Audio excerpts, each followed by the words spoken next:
ನಮಸ್ಕಾರ. ಇದೀಗ ತಾನೇ ಬಂದಿರುವ ಮುಖ್ಯವಾದ ಮಾಹಿತಿಗಳು. ನಾನು ಮುಖ್ಯಮಂತ್ರಿ ಆಗಿದ್ರೆ ಮಹಿಳೆಯರಿಗೆ 5,000 ರೂಪಾಯಿ ಕೊಡ್ತಿದ್ದೆ ಎಂದು ಎಚ್.ಡಿ. ಕುಮಾರಸ್ವಾಮಿ ಅವರ ಶಾಕಿಂಗ್ ಹೇಳಿಕೆ. ಮುಖ್ಯಮಂತ್ರಿ ಸಿದ್ದರಾಮಯ್ಯ ವಿರುದ್ಧವೂ ಕೂಡ ವಾಗ್ದಾಳಿ ಮಾಡಿದ್ದಾರೆ. ಮತ್ತೊಂದೆಡೆಯಲ್ಲಿ ಶ್ರೀಮಂತರು ಗ್ಯಾರಂಟಿಯಿಂದ ದೂರ ಇರಲಿ ಎಂದು ಕೈಗಾರಿಕಾ ಸಚಿವ ಎಂ.ಬಿ. ಪಾಟೀಲ್ ಅವರ ಶಾಕಿಂಗ್ ಹೇಳಿಕೆ.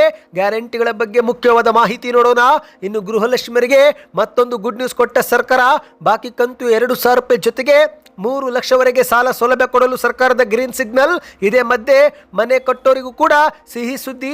ಸರ್ಕಾರವೇ ನಿಮಗೆ 2 ಲಕ್ಷ ರೂಪಾಯಿ ಸಹಾಯಧನ ಕೊಡಲಿದೆ. ಯಾರು ಅರ್ಹರು, ಅರ್ಜಿ ಹೇಗೆ ಸಲ್ಲಿಕೆ ಮಾಡಬೇಕು, ಈ ಎಲ್ಲ ಮಾಹಿತಿ ಡೀಟೇಲ್ ಆಗಿ ನೋಡೋಣ. ಅದಕ್ಕಿಂತ ಮೊದಲು ನೀವು ನಮ್ಮ ಚಾನಲ್ಗೆ ಮೊದಲು ಬಾರಿ ಭೇಟಿ ನೀಡುತ್ತಿದ್ರೆ ದಯವಿಟ್ಟು ಸಬ್ಸ್ಕ್ರೈಬ್ ಬಟನ್ ಕ್ಲಿಕ್ ಮಾಡಿ, ಪಕ್ಕದಲ್ಲಿ ಕಾಣಿಸೋ ಗಂಟೆ ಕೂಡ ಒತ್ತಿ. ಇದರಿಂದ ರಾಜ್ಯದ ಮಾಹಿತಿಗಳು ನಿಮಗೆ ಸಿಗುತ್ತವೆ. ವಿಡಿಯೋಗೆ ಲೈಕ್ ಮಾಡಿ ಮತ್ತು ವಿಡಿಯೋ ಪೂರ್ತಿಯಾಗಿ ನೋಡಿ. ಬನ್ನಿ ಸ್ನೇಹಿತರೆ, ಎಲ್ಲ ಮಾಹಿತಿಗಳನ್ನು ಡೀಟೇಲ್ ಆಗಿ ನೋಡೋಣ. ನಿಮಗೆಲ್ಲರಿಗೂ ಗೊತ್ತಿರುವಂತೆ ರಾಜ್ಯದ ಕಾಂಗ್ರೆಸ್ ಸರ್ಕಾರ ಗೃಹಲಕ್ಷ್ಮಿ ಯೋಜನೆ ಮೂಲಕ ಮಹಿಳೆಯರ ಬ್ಯಾಂಕ್ ಖಾತೆಗೆ 2,000 ರೂಪಾಯಿ ಹಾಕುತ್ತಿದ್ದು, ಇದೇ ಮಧ್ಯೆ ಎಚ್.ಡಿ. ಕುಮಾರಸ್ವಾಮಿ ಅವರು ನಾನು ಸಿಎಂ ಆಗಿದ್ರೆ ಮಹಿಳೆಯರಿಗೆ 5,000 ರೂಪಾಯಿ ಕೊಡ್ತಿದ್ದೆ ಎಂದು ಹೇಳಿಕೆಯನ್ನ ಕೊಟ್ಟಿದ್ದಾರೆ. ಹೌದು, ಕೇಂದ್ರದ ಸಚಿವ ಎಚ್.ಡಿ. ಕುಮಾರಸ್ವಾಮಿ ಅವರು ಇಂದು ಶ್ರೀರಂಗಪಟ್ಟಣದಲ್ಲಿ ರಾಜ್ಯ ಸರ್ಕಾರದ ವಿರುದ್ಧ ವಾಗ್ದಾಳಿ ಮಾಡುತ್ತಲೇ ತಮ್ಮ ರಾಜಕೀಯ ಭವಿಷ್ಯದ ಬೃಹತ್ ಯೋಜನೆಗಳ ಬಗ್ಗೆ ಮಾಹಿತಿ ಕೊಟ್ಟಿದ್ದಾರೆ. ಹೌದು, ನಿಮಗೆ ಗೊತ್ತಿರಬಹುದು ಸ್ನೇಹಿತರೆ, ಇದೀಗ ಕೇಂದ್ರದ ಸಚಿವರಾಗಿರುವ ಎಚ್.ಡಿ. ಕುಮಾರಸ್ವಾಮಿ ಅವರು ಮತ್ತೊಮ್ಮೆ ರಾಜ್ಯ ರಾಜಕೀಯಕ್ಕೆ ಬರುವಂತಹ ಸುಳಿವು ಕೊಡ್ತಿದ್ದಾರೆ. 2028ರಲ್ಲಿ ಚುನಾವಣೆಗೆ ನಿಲ್ಲುವಂತಹ ಸುಳಿವನ್ನು ಈಗಾಗಲೇ ಎಚ್.ಡಿ. ಕುಮಾರಸ್ವಾಮಿ ಅವರು ಕೊಟ್ಟಿದ್ದು, ಈಗ ಇದೇ ಮಧ್ಯೆ ಮಹಿಳೆಯರಿಗೆ 5,000 ರೂಪಾಯಿ ಕೊಡ್ತಿದ್ದೆ ಎಂಬ ಒಂದು ಶಾಕಿಂಗ್ ಹೇಳಿಕೆ ಕೊಟ್ಟಿದ್ದಾರೆ. ಹೌದು, ಇದೇ ಒಂದು ನಡುವೆ ಎಚ್.ಡಿ. ಕುಮಾರಸ್ವಾಮಿ ಅವರು ಕಾಂಗ್ರೆಸ್ ಸರ್ಕಾರದ ತೆರಿಗೆ ನೀತಿಗಳಿಂದ ಜನರು ಸಂಕಷ್ಟಕ್ಕೆ ಸಿಲುಕಿದ್ದಾರೆ ಎಂದು ಕೂಡ ವಾಗ್ದಾಳಿ ಮಾಡಿದ್ದು, ಇದೇ ನಡುವೆ ತಾವು ಮುಖ್ಯಮಂತ್ರಿ ಆಗಿದ್ರೆ ಎಂದಿಗೂ ಕೂಡ ಜನಸಾಮಾನ್ಯರ ಮೇಲೆ ತೆರಿಗೆ ಹೊರೆ ಹೊರಿಸುತ್ತಿರಲಿಲ್ಲ ಮತ್ತು ಮಹಿಳೆಯರಿಗೆ 2,000 ರೂಪಾಯಿ ಬದಲಿಗೆ 5,000 ರೂಪಾಯಿ ನೀಡುತ್ತಿದ್ದೆ ಎನ್ನುವ ಮೂಲಕ ರಾಜ್ಯ ರಾಜಕೀಯದಲ್ಲಿ ಹೊಸ ಸಂಚಲನ ಸೃಷ್ಟಿ ಮಾಡಿದ್ದಾರೆ. ಹೌದು, ರಾಜ್ಯ ಸರ್ಕಾರದ ವಿರುದ್ಧವೂ ಕೂಡ ವಾಗ್ದಾಳಿ ಮಾಡಿರುವಂತಹ ಕುಮಾರಸ್ವಾಮಿ ಅವರು ಮದ್ಯದ ಬೆಲೆ ಏರಿಕೆ ಮತ್ತು ವಿದ್ಯುತ್ ದರ ಹೆಚ್ಚಳ ಬಗ್ಗೆ ಆಕ್ರೋಶ ವ್ಯಕ್ತಪಡಿಸಿದ್ದಾರೆ. ಅಗತ್ಯ ವಸ್ತುಗಳ ಬೆಲೆ ಏರಿಕೆಯಿಂದ ರಾಜ್ಯದ ಜನ ತತ್ತರಿಸಿ ಹೋಗಿದ್ದು, ಈ ಜನ ವಿರೋಧಿ ಸರ್ಕಾರವನ್ನು ಅಧಿಕಾರದಿಂದ ಕಿತ್ತೊಗೆಯುವುದೇ ನನ್ನ ಪಣವಾಗಿದೆ ಎಂದು ಮಾಧ್ಯಮಗಳ ಮುಂದೆ ಘೋಷಣೆ ಮಾಡಿದ್ದಾರೆ. ಮದ್ಯ ಮತ್ತು ವಿದ್ಯುತ್ ಬೆಲೆ ಏರಿಕೆ ಮಾಡಿ ಹಣ ಸಂಗ್ರಹಿಸುತ್ತಿರುವ ರಾಜ್ಯ ಸರ್ಕಾರದ ನೀತಿಯು ಜನಸಾಮಾನ್ಯರ ಬದುಕನ್ನೇ ಹೈರಾಣಗಿಸಿದೆ ಎಂದು ಅಸಮಾಧಾನ ವ್ಯಕ್ತಪಡಿಸಿದ್ದಾರೆ. ಮುಂದಿನ ದಿನಗಳಲ್ಲಿ ನಮಗೆ 5 ವರ್ಷ ಕಾಲ ಪೂರ್ಣ ಪ್ರಮಾಣದ ಅಧಿಕಾರ ಸಿಕ್ಕರೆ ನಾವು ಅಧಿಕಾರಕ್ಕೆ ಬಂದ ಬಳಿಕ ಶಿಕ್ಷಣ ಮತ್ತು ಕೃಷಿ ಕ್ಷೇತ್ರದಲ್ಲಿ ಕ್ರಾಂತಿಕಾರಿ ಬದಲಾವಣೆ ತರುವುದಾಗಿ ಎಚ್.ಡಿ. ಕುಮಾರಸ್ವಾಮಿ ಅವರು ಭರವಸೆ ನೀಡಿದ್ದಾರೆ. ಪ್ರಾಥಮಿಕ ಹಂತದಿಂದಲೇ PUCವರೆಗೂ ಪ್ರತಿಯೊಬ್ಬ ವಿದ್ಯಾರ್ಥಿಗೂ ಸಂಪೂರ್ಣ ಉಚಿತ ಶಿಕ್ಷಣ ಕೊಡುವುದೇ ನನ್ನ ಗುರಿಯಾಗಿದೆ ಎಂದು ಕುಮಾರಸ್ವಾಮಿ ಅವರು ತಿಳಿಸಿದ್ದು, ಇದರ ಜೊತೆಗೆ ರೈತರ ಉತ್ಪನ್ನಗಳಿಗೆ ಸೂಕ್ತ ಮಾರುಕಟ್ಟೆ ಬೆಲೆ ಸಿಗುವಂತೆ ವ್ಯವಸ್ಥೆ ಮಾಡಿ ರೈತರ ಎಲ್ಲ ಸಮಸ್ಯೆಗಳನ್ನು ಬಗೆಹರಿಸುವುದರ ಜೊತೆಗೆ ಅನ್ನದಾತರ ಹಿತಕ್ಕಾಗಿ ನಿರಂತರ ಶ್ರಮಿಸುತ್ತೇವೆ ಎಂದು ಎಚ್.ಡಿ. ಕುಮಾರಸ್ವಾಮಿ ಅವರು ಹೇಳಿಕೆ ಕೊಟ್ಟಿದ್ದಾರೆ. ಈ ಬಗ್ಗೆ ನಿಮ್ಮ ಅನಿಸಿಕೆಯನ್ನು ಕಮೆಂಟ್ ಮಾಡಿ ಸ್ನೇಹಿತರೆ. ಬನ್ನಿ ಇದೀಗ ಎರಡನೇ ಮಾಹಿತಿಗೆ ಹೋಗೋಣ. ಇದೀಗ ಕರ್ನಾಟಕದ ಬಜೆಟ್ ಮುನ್ನವೇ ರಾಜ್ಯ ರಾಜಕೀಯದಲ್ಲಿ ಗ್ಯಾರಂಟಿಗಳು ಬಂದ್ ಆಗುತ್ತೆ ಎಂಬ ಒಂದು ಸುದ್ದಿ ಭಾರಿ ಸದ್ದು ಮಾಡಿದೆ. ಹೌದು, ಒಂದು ಕಡೆಯಲ್ಲಿ ಮುಖ್ಯಮಂತ್ರಿ ಮತ್ತು ಉಪಮುಖ್ಯಮಂತ್ರಿಗಳು ಗ್ಯಾರಂಟಿಗಳು ಸರ್ಕಾರಕ್ಕೆ ಹೊರೆಯಾಗಿದೆ ಎಂಬ ಹೇಳಿಕೆ ಕೊಟ್ಟಿದ್ದು, ಇದೇ ಮಧ್ಯೆ ಶ್ರೀಮಂತರು ಆಸ್ತಿ ಪಾಸ್ತಿ ಇದ್ದವರು ಕೂಡ ಗ್ಯಾರಂಟಿ ಪಡೆದುಕೊಳ್ಳುತ್ತಿದ್ದಾರೆ ಎಂಬ ಒಂದು ದೂರುಗಳು ಕೂಡ ಕೇಳಿ ಬಂದಿವೆ. ಈಗ ಇದೇ ಒಂದು ವಿಚಾರ ಕುರಿತಂತೆ ವಿಜಯಪುರದಲ್ಲಿ ಕೈಗಾರಿಕಾ ಸಚಿವರಾಗಿರುವ ಎಂ.ಬಿ. ಪಾಟೀಲ್ ಅವರು ಶ್ರೀಮಂತರು ಗ್ಯಾರಂಟಿಗಳಿಂದ ದೂರ ಇರಲಿ ಎಂದು ಮಾಧ್ಯಮಗಳ ಮುಂದೆ ಮನವಿ ಮಾಡಿದ್ದಾರೆ. ಹೌದು, ರಾಜ್ಯ ಕಾಂಗ್ರೆಸ್ ಸರ್ಕಾರದ ಗ್ಯಾರಂಟಿಗಳು ಬಡವರ ಅಭಿವೃದ್ಧಿಗಾಗಿ ಜಾರಿಗೆ ತಂದಿರುವ ಯೋಜನೆಗಳಾಗಿದ್ದು, ಹಾಗಾಗಿ ಶ್ರೀಮಂತರು ಆಸ್ತಿ ಪಾಸ್ತಿ ಇದ್ದವರು ಇಂತಹ ಪ್ರಯೋಜನ ಪಡೆಯುವುದನ್ನ ಸ್ವಯಂ ಪ್ರೇರಿತವಾಗಿಯೇ ಕೈ ಬಿಡಬೇಕು ಎಂದು ಕೈಗಾರಿಕಾ ಸಚಿವ ಎಂ.ಬಿ. ಪಾಟೀಲ್ ಅವರು ಕರೆ ಕೊಟ್ಟಿದ್ದಾರೆ. ಹೌದು ಗೆಳೆಯರೆ, ಆಲಮಟ್ಟಿಯಲ್ಲಿ ಮಾಧ್ಯಮಗಳ ಮುಂದೆ ಮಾತನಾಡಿದಂತೆ ಇವರು ಗ್ಯಾರಂಟಿ ಯೋಜನೆಗಳು ಸರ್ಕಾರಕ್ಕೆ ಹೊರೆ ಏನೂ ಆಗಿಲ್ಲ. ಗ್ಯಾರಂಟಿ ಯೋಜನೆಗಳು ಅಭಿವೃದ್ಧಿಯ ಒಂದು ಭಾಗ. ಇವು ಬಡವರಿಗಾಗಿ ಜಾರಿಗೆ ತಂದಿರುವಂತಹ ಯೋಜನೆಗಳಾಗಿವೆ. ಶ್ರೀಮಂತರು ಕೂಡ ಗ್ಯಾರಂಟಿ ಯೋಜನೆ ಪಡೆಯುತ್ತಿದ್ದಾರೆ ಎಂದು ಹೇಳಲಾಗ್ತಾ ಇದೆ. ಇನ್ನು ಶ್ರೀಮಂತರು ಇವುಗಳನ್ನು ಪಡೆಯುವುದನ್ನು ಸ್ವಯಂ ಪ್ರೇರಿತವಾಗಿಯೇ ಕೈ ಬಿಡಬೇಕು. ಯಾಕಂದ್ರೆ ಈ ಒಂದು ಪಂಚ ಗ್ಯಾರಂಟಿ ಯೋಜನೆಗಳು ಬಡವರ ಆರ್ಥಿಕ ಸಬಲೀಕರಣಕ್ಕೆ ಅಗತ್ಯವಾಗಿದ್ದು, ಅರ್ಹರು ಮಾತ್ರ ಇದರ ಪ್ರಯೋಜನ ಪಡೆದುಕೊಳ್ಳಬೇಕು. ಗ್ಯಾರಂಟಿ ಯೋಜನೆಗಳು ಬಡವರ ಪಾಲಿಗೆ ಅಭಿವೃದ್ಧಿಯ ಆಧಾರ ಸ್ತಂಭಗಳಾಗಿವೆ.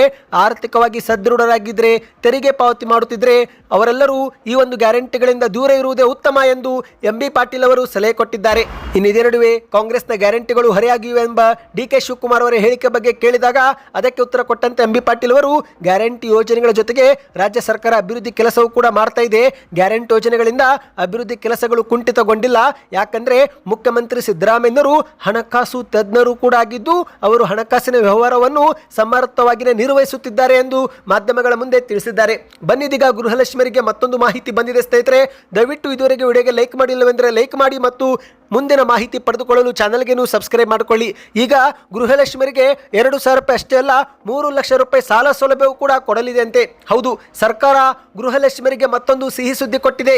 ಈಗಾಗಲೇ ಕೋಟ್ಯಾಂತರ ಮಹಿಳೆಯರ ಬ್ಯಾಂಕ್ ಖಾತೆಗೆ ಪ್ರತಿ ತಿಂಗಳು 2,000 ರೂಪಾಯಿ ಜಮೆ ಮಾಡುತ್ತಿರುವ ಸರ್ಕಾರ ಇದೀಗ ಮತ್ತೊಂದು ಹೆಜ್ಜೆ ಮುಂದಿಟ್ಟಿದ್ದು ಗೃಹಲಕ್ಷ್ಮಿ ಯೋಜನೆಯ ಫಲಾನುಭವಿಗಳಿಗಾಗಿಯೇ ಪ್ರತ್ಯೇಕ ಗೃಹಲಕ್ಷ್ಮಿ ವಿವಿಧೋದ್ದೇಶ ಸಹಕಾರ ಸಂಘ ಸ್ಥಾಪಿಸಲು ಸರ್ಕಾರ ಮುಂದಾಗಿದೆ. ಈ ಮೂಲಕ ಗೃಹಲಕ್ಷ್ಮಿ ಯೋಜನೆಯ ಮಹಿಳೆಯರಿಗೆ ಇನ್ನು ಮುಂದೆ 3 ಲಕ್ಷವರೆಗೆ ಸಾಲ ಸೌಲಭ್ಯವೂ ಕೂಡ ಸಿಗುತ್ತೆ.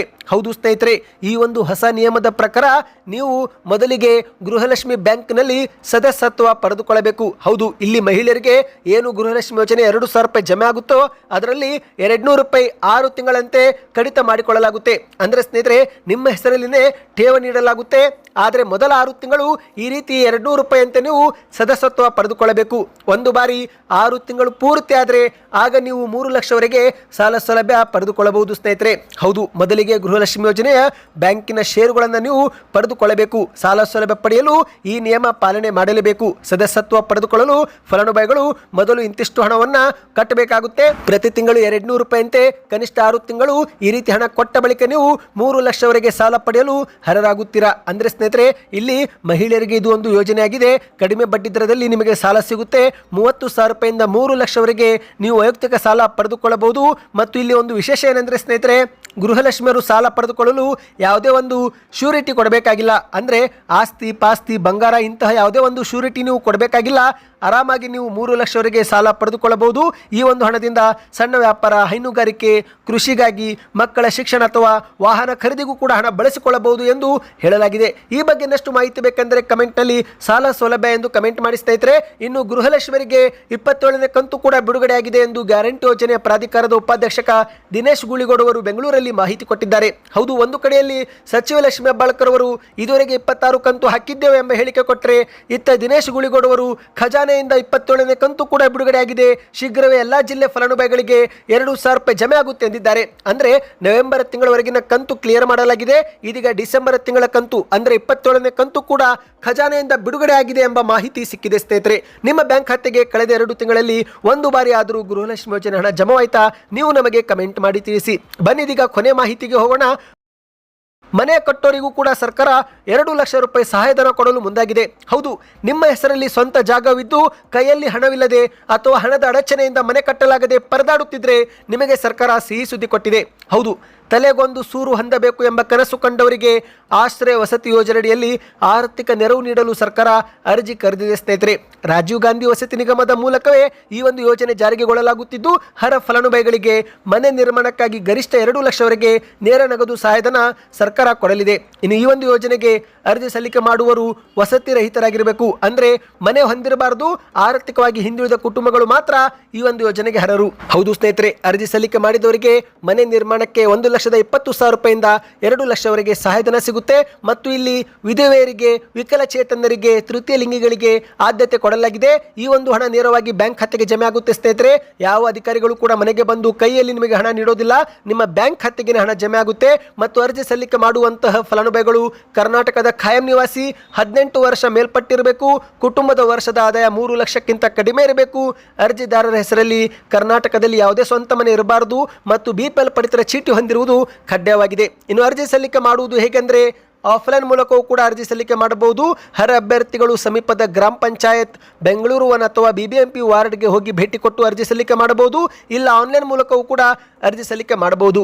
ರಾಜೀವ್ ಗಾಂಧಿ ವಸತಿ ನಿಗಮದ ಅಧಿಕೃತ ಪೋರ್ಟಲ್ಗೆ ಲಾಗಿನ್ ಆಗಿ ಅರ್ಜಿ ಸಲ್ಲಿಕೆ ಮಾಡಲು ಅವಕಾಶ ಕಲ್ಪಿಸಿಕೊಡಲಾಗಿದೆ ಸ್ನೇಹಿತರೆ. ಆಧಾರ್ ಕಾರ್ಡ್ ಸಂಖ್ಯೆ ಮತ್ತು ರೇಷನ್ ಕಾರ್ಡ್ ಸಂಖ್ಯೆಯೊಂದಿಗೆ ಸುಲಭವಾಗಿ ಅರ್ಜಿ ಸಲ್ಲಿಕೆ ಮಾಡಬಹುದು. ಈ ಬಗ್ಗೆಯೂ ಕೂಡ ಇನ್ನಷ್ಟು ಮಾಹಿತಿ ಬೇಕೆಂದರೆ ಕಮೆಂಟ್ನಲ್ಲಿ ಮನೆ ನ್ಯೂಸ್ ಎಂದು ಕಮೆಂಟ್ ಮಾಡಿ. ಸದ್ಯಕ್ಕೆಷ್ಟೇ ಸ್ನೇಹಿತರೆ, ಈ ಎಲ್ಲ ಸುದ್ದಿಗಳು ಇಷ್ಟವಾಗಿದ್ದರೆ ಚಾನಲ್ಗೆ ಸಬ್ಸ್ಕ್ರೈಬ್ ಮಾಡಿಕೊಳ್ಳಿ, ವಿಡಿಯೋಗೆ ಲೈಕ್ ಮಾಡಿ, ನಿಮ್ಮ ಅನಿಸಿಕೆಗಳನ್ನು ಕಮೆಂಟ್ ಮಾಡಿ ತಿಳಿಸಿ.